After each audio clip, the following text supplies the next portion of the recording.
Mesdames, mesdemoiselles, messieurs, bonsoir, bonjour, tout dépend de l'heure où vous regarderez ce nouveau JT de l'or. Un petit peu en avance, on est le jeudi 28 septembre 2017. Alors, aujourd'hui, une thématique qu'on abordera sur les évolutions fiscales. Donc, vous savez qu'il y a une révolution en marche en termes de fiscalité, et donc évidemment ça va avoir des impacts sur l'or, donc je voulais qu'on s'arrête dessus et je voulais vous en parler dans cette édition de la semaine. Sur le front des actualités concernant le métal jaune, eh bien, il y a des choses qui sont bonnes pour l'or et des choses qui sont mauvaises pour l'or. Alors, ce qui est bon pour l'or, c'est évidemment toujours cette histoire de Corée du Nord, avec cette information qui est parue dans le Télégramme de Brest, qui est un quotidien de la presse régionale bretonne, faisant état de la mise en alerte des sous-marins nucléaires français sur fond de crise avec risque d'escalade militaire en Corée. Bon, maintenant, je reste toujours très sceptique sur le fait qu'on aille faire la guerre à la Corée, je veux bien, mais la Corée, me semble-t-il, n'a pas encore de pétrole, donc je ne pense pas qu'il y aura la guerre, voilà, la Corée n'ayant pas de pétrole. En tout cas, ça, c'est évidemment le climat anxiogène, tout ça, c'est toujours, encore une fois, extrêmement favorable au métal jaune. Alors ça, c'est les facteurs de soutien. Alors les facteurs de soutien, on les connaît, d'accord? Il y a des facteurs de soutien économiques, le niveau d'endettement, le niveau de création monétaire, etc. Et puis, il y a évidemment des soutiens géopolitiques. Donc ça, ce sont des facteurs favorables à l'or. Puis évidemment, il y a des facteurs qui sont défavorables à l'or, et c'était pour justement les mettre en balance.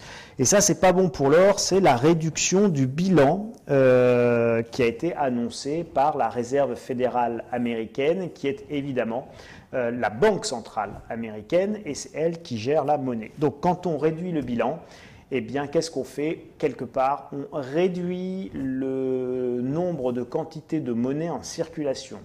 Alors, c'est un vrai sujet d'actualité, mais c'est aussi un vrai sujet économique qui est très technique. Donc, vous allez avoir une autre vidéo que je vais vous faire exprès sur ce sujet.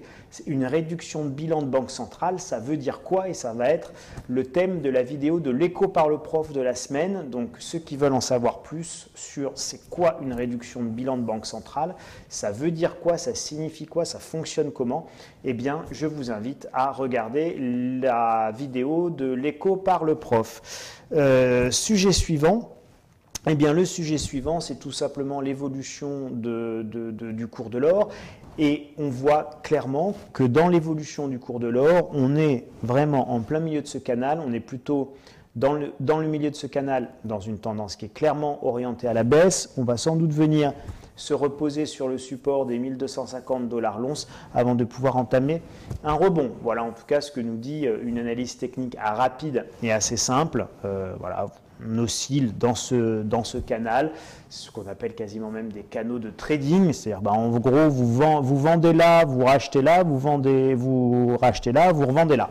Et vous ne vous trompez pas beaucoup. Voilà. Et donc là, vous jouez la hausse, et quand vous touchez la borne haute, et ben vous inversez votre position et vous jouez la baisse. Ce que tout le monde fait, comme tout le monde le fait et que tout le monde regarde les mêmes graphiques, et bien ça devient autoréalisateur et ça fonctionne assez bien, comme vous pouvez le constater, de JT en JT, de vidéo en vidéo. Vous pouvez vous amuser à comparer.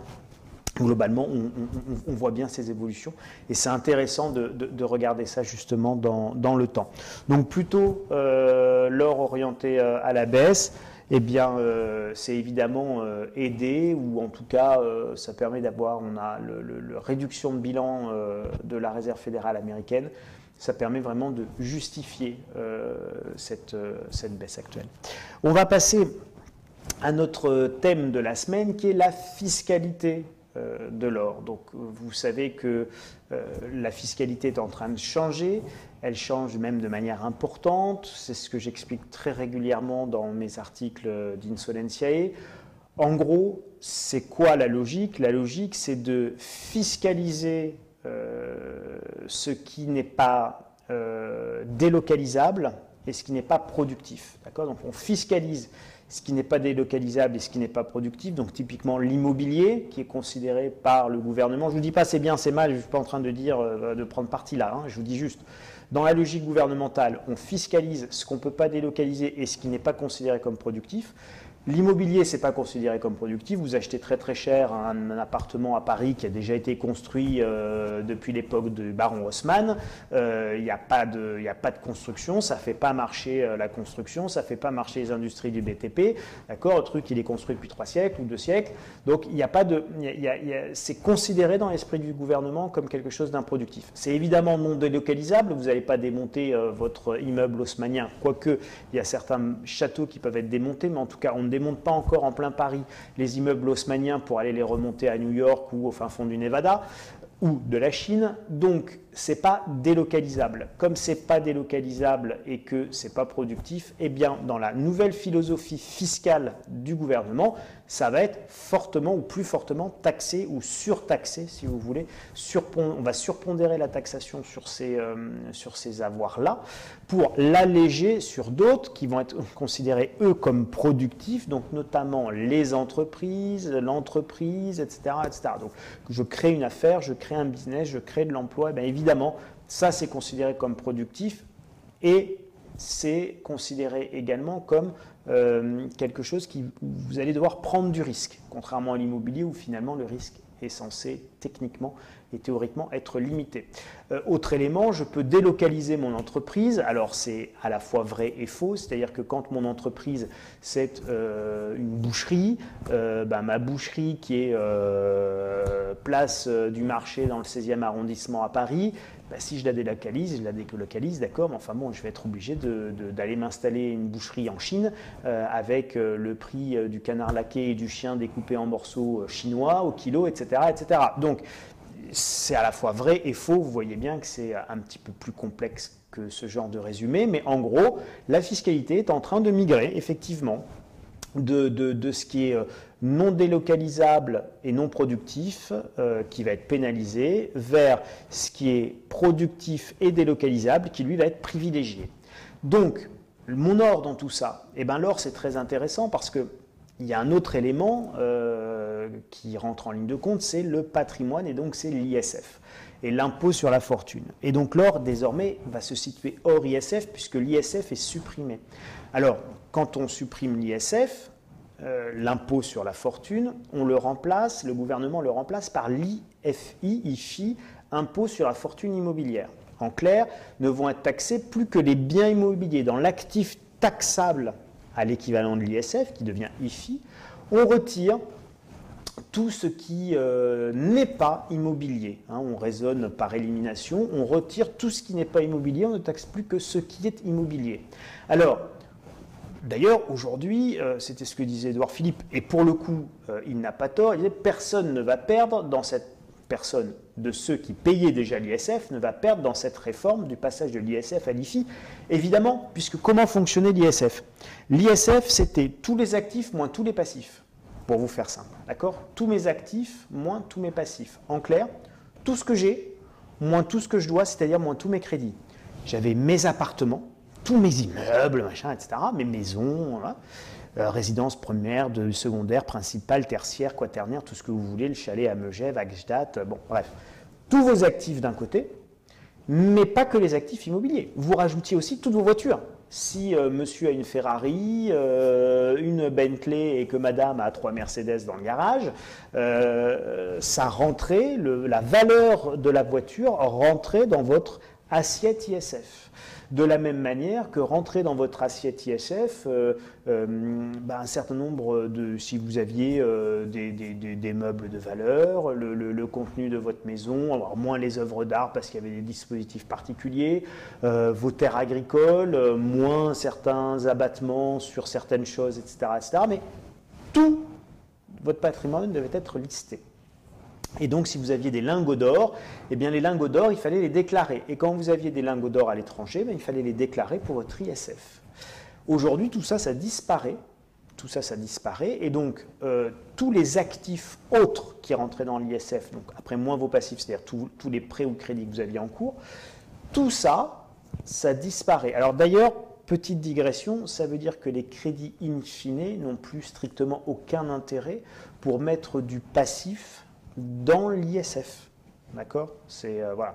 Alors ça peut être utile maintenant pour mettre du passif dans l'IFI quand on a encore des biens immobiliers assujettis à l'IFI. Enfin, ça va se calculer parce que si vous perdez tous les actifs financiers qui aujourd'hui rentrent dans l'ISF, je ne sais pas moi, enfin, tout le cash que vous pouviez avoir sur les comptes, ça rentrait dans l'assiette ISF, eh bien ça ne rentre plus dans l'assiette ISF. Donc voilà, puisque maintenant c'est l'IFI et donc ce n'est pas de l'immobilier. Donc revenons alors. Donc l'or, lui, ne rentre plus, il n'est plus assujetti à l'ISF, donc c'est très intéressant. Et du coup, quand on le détient à l'étranger, eh bien on n'a plus à le déclarer. C'est quelque chose d'important, donc retenez-le, ça c'est plutôt quelque chose de très positif pour les détenteurs d'or qui sont des détenteurs fortunés et donc qui étaient à l'ISF. Alors, ça c'est la bonne nouvelle. Il y a une mauvaise nouvelle. La mauvaise nouvelle, c'est l'alourdissement sans doute assez prévisible de la fiscalité qu'il va y avoir. C'est-à-dire au mieux, on va maintenant être à 36,2 le matin, mauvais jeu de mots par rapport au film 37,2. Mais pourquoi? Parce qu'aujourd'hui, vous avez deux modes de taxation. Vous avez une taxation qui est une taxation forfaitaire de 10,5. Sur cette taxation forfaitaire de 10,5, quand vous n'avez pas de facture, vous ne pouvez pas prouver la date d'acquisition, etc. C'est 10,5 sur la valeur de revente. La valeur de revente. Ce n'est pas sur la plus-value, c'est bien la valeur de revente. Vous avez une pièce qui vaut 1 500 €, vous la vendez 1 500 €, vous allez payer 10,5% de la valeur totale de la vente, donc 10% de 1 500 €, 150 € et quelques. Mais vous avez évidemment l'option imposition sur les plus-values, et cette option d'imposition sur les plus-values, eh bien, c'est une option pour laquelle on ne peut opter qu'à la condition d'avoir une traçabilité de l'acquisition de son or et les factures, etc., etc. Donc les sachets scellés, tout ce qui va bien pour prouver que c'est bien l'or que vous avez acheté. À ce moment-là, vous êtes sur la plus-value. Eh bien, la plus-value, si le régime spécial qu'il y a pour l'or perdure, eh bien, comme il y a un alourdissement de 1,7 points de la CSG et que cet impôt sur les plus-values, cette taxe sur les plus-values, évidemment comporte de la CSG, et ben, la partie CSG va augmenter d'1,7 point. Et donc, alors qu'aujourd'hui, on paye 34,5, et ben 34,5 plus 1,7, on va se retrouver à 36,2, tout en sachant que dans l'état actuel de ce qui se passe, il y a toujours une exonération au bout de 22 ans de détention. Hélas, sachez que 22 ans de détention, c'est très très très très long et que beaucoup de gens auront besoin à un moment donné d'argent et donc de revendre de l'or ou d'arbitrer leur patrimoine bien avant ces 22 ans de détention. Pour vous donner un point de comparaison, parce que ce n'est pas spécifique à l'or, juste pour vous donner un élément de réflexion sur le fait que les patrimoines vivent beaucoup et bougent beaucoup, vous avez une moyenne de détention de la résidence principale en France qui est de 7 ans. C'est-à-dire que globalement, quand vous achetez votre maison, vous pensez que vous allez y vivre toute votre vie avec votre épouse ou votre époux, sauf qu'en réalité, la moyenne et la durée de détention de cette maison sera de 7 ans. Je ne vous ferai pas la corrélation provocante avec la durée moyenne du mariage, parce que vous verrez qu'évidemment il y a un rapport, et avec le taux moyen de divorce, parce que sinon vous n'allez plus rien faire, ni vous marier, ni acheter d'immobilier. Donc l'or, au moins vous repartez avec. La maison, vous ne savez pas qui la récupère. Donc ça c'est important, gardez-le en tête. Alourdissement de la fiscalité probablement sur les plus-values. Sur la taxe forfaitaire, ça bougerait sans doute pas puisqu'il n'y a pas de CSG dedans, il n'y a que de la RDS, donc du remboursement de dette sociale, mais il n'y a pas la contribution générale. Et enfin, il y a cette fameuse histoire du prélèvement unique de 30%. Donc vous savez que le gouvernement met en place un prélèvement unique de 30%. Et alors là, on ne sait pas aujourd'hui si l'or va être concerné par ce prélèvement unique de 30% sur les plus-values, les revenus des placements, les revenus du capital, etc. etc. Mais quelque part, on ne va pas leur donner l'idée trop fort, hein, ne le crions pas sur les toits, mais il serait assez logique que l'or soit soumis à ce même système. Simplement, il y a un problème pour l'or, et ça nous renvoie à ce que je vous disais au début sur ce changement fiscal, ce qui n'est pas délocalisable. Le problème de l'or, c'est qu'il est extrêmement liquide, extrêmement transportable, et donc il est très facilement quelque part délocalisable. Donc vous pouvez acheter de l'or en France et tout à fait le revendre très facilement à l'étranger. Et ça, c'est une perte fiscale nette pour le gouvernement. C'est-à-dire que si la fiscalité sur l'or devient confiscatrice ou confiscatoire plutôt, excusez-moi, ou trop dure en France, eh bien les gens vont évidemment être tentés de faire quoi? Eh bien tout simplement d'aller revendre leur or à l'étranger sous des cieux fiscaux nettement plus cléments. Et donc là, la perte nette, elle est de 100% pour l'État. Donc ça devient un petit peu plus compliqué. Donc c'est vrai qu'il y a cette possibilité avec l'or que vous n'avez pas forcément sur d'autres actifs. Donc du coup, ça a tendance à rendre raisonnable notre législateur sur les fiscalités appliquées. En tout état de cause. Et ça, c'est valable pour tous les actifs. Et je conclurai là-dessus cette fiscalité. Donc on va passer à l'autre diapo. Mais est-ce que l'or, c'est toujours intéressant, même si la fiscalité s'alourdit, etc. Voilà, c'est des questions qu'on va avoir envie de se poser.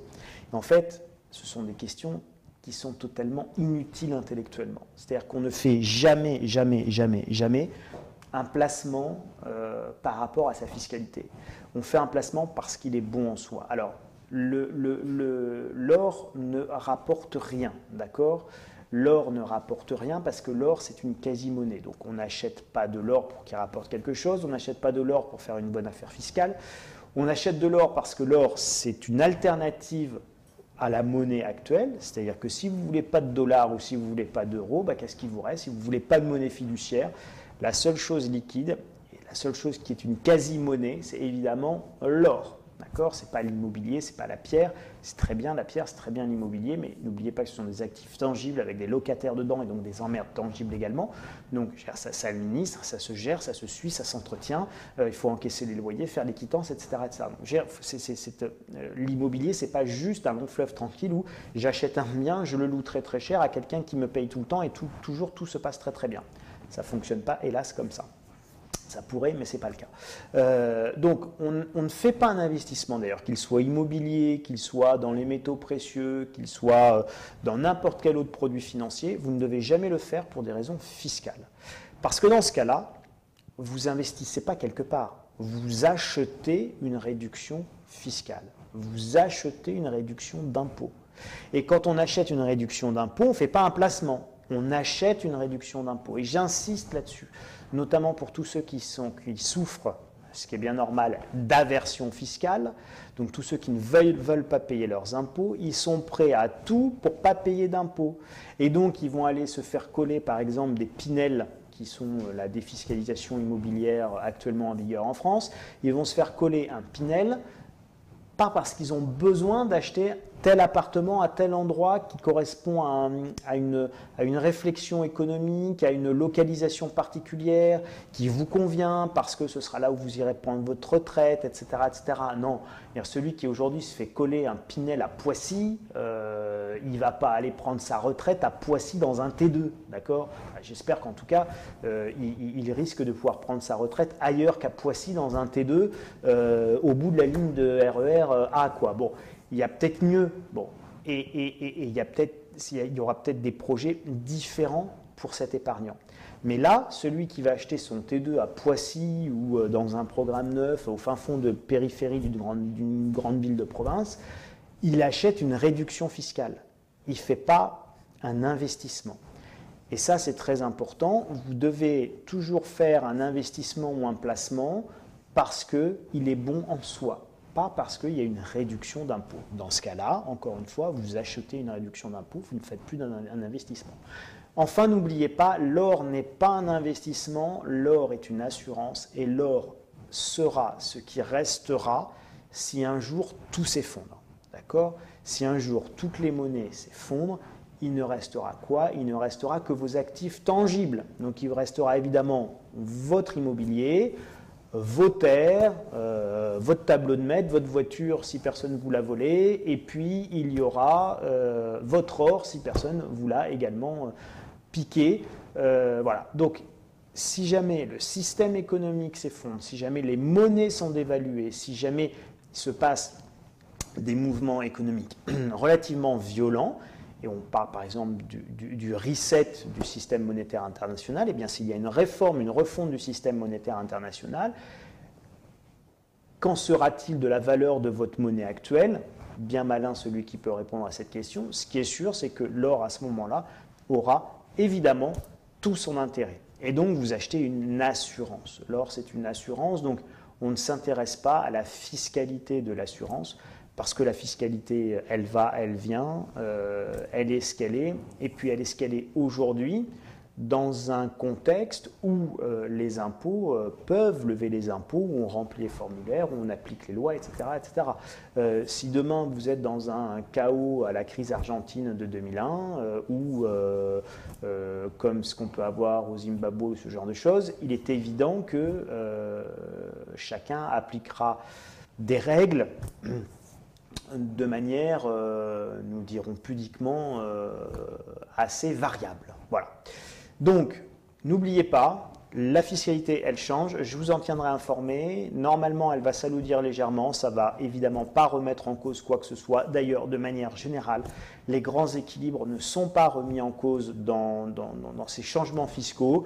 Il y a effectivement des basculements de logique, mais pour le moment, il y a des basculements de logique, des basculements idéologiques, mais pour le moment, on va très clairement dans le sens d'un allègement de la fiscalité. Alors, ça peut s'alourdir sur tel point, s'alléger légèrement sur tel autre, mais au global, c'est un allègement de la fiscalité, c'est un allègement de la pression fiscale qui est prévue, annoncée, mise en place. Donc, c'est plutôt, pour les épargnants en tout cas, des nouvelles qui ne sont pas si négatives que ça. Je vous souhaite une excellente semaine, un très bon week-end et je vous dis à la semaine prochaine pour la prochaine édition du JT de l'or. À très bientôt. Merci.